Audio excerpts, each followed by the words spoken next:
हो ग. काय म्हणते? थांब आपण तुला थोडं खाऊ देऊया. नमस्कार.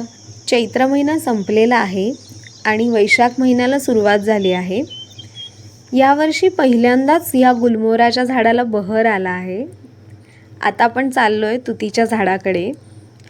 पण ही पद्मावती नावाची गाय आहे, ती कधीपासून माझ्याकडे व्हिडिओ काढताना पाहत होती. तर म्हणलं थोडेसे लाड करूया तिचे आणि जाऊयात पुढे. तसं आठवड्यातून एकदाच ह्या सगळ्या गायींबरोबर मला वेळ घालवता येतो. सहसा जमत नाही, पण आत्ता इथे आले होते तर हात लावल्याशिवाय जावंसं वाटलं नाही. Bye bye. इथे आल्यानंतर 4 ते 5 वर्षांपासून आम्ही थोडीफार झाडं लावायला सुरुवात केली आहे. त्यात हे जे तुतीचं झाड आहे हे 2.5 वर्षांपूर्वी लावलं होतं आणि त्याला मागच्या वर्षीपासूनच फळं यायला सुरुवात झाली आहे.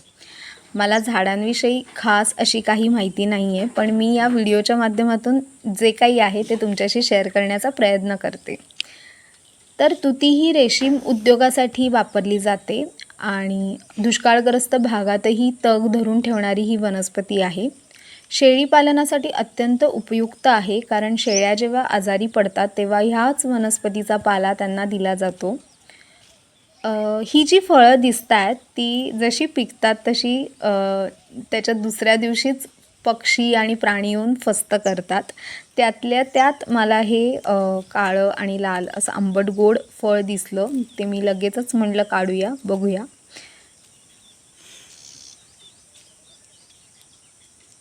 किती सुंदर रंग आहे ह्याचा. तर हे जे पक्षी प्राणी जसं की ससा, खारुताई येऊन या फळाचा आस्वाद घेतात, ह्याचा खरंच खूप आनंद होतो.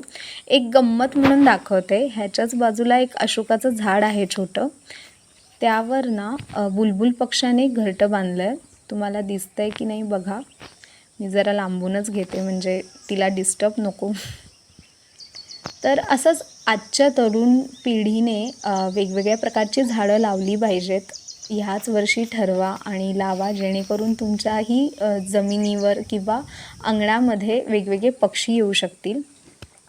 हे लावायला खूप सोपं आहे. म्हणजे ह्याची जी फांदी आहे त्याचे जे हे डोळे दिसत आहेत, तर ते 2 डोळे मातीत रोवायचे आणि वरचे 2 डोळे सोडायचे, म्हणजे तिथूनच अंकुर फुटून येतील.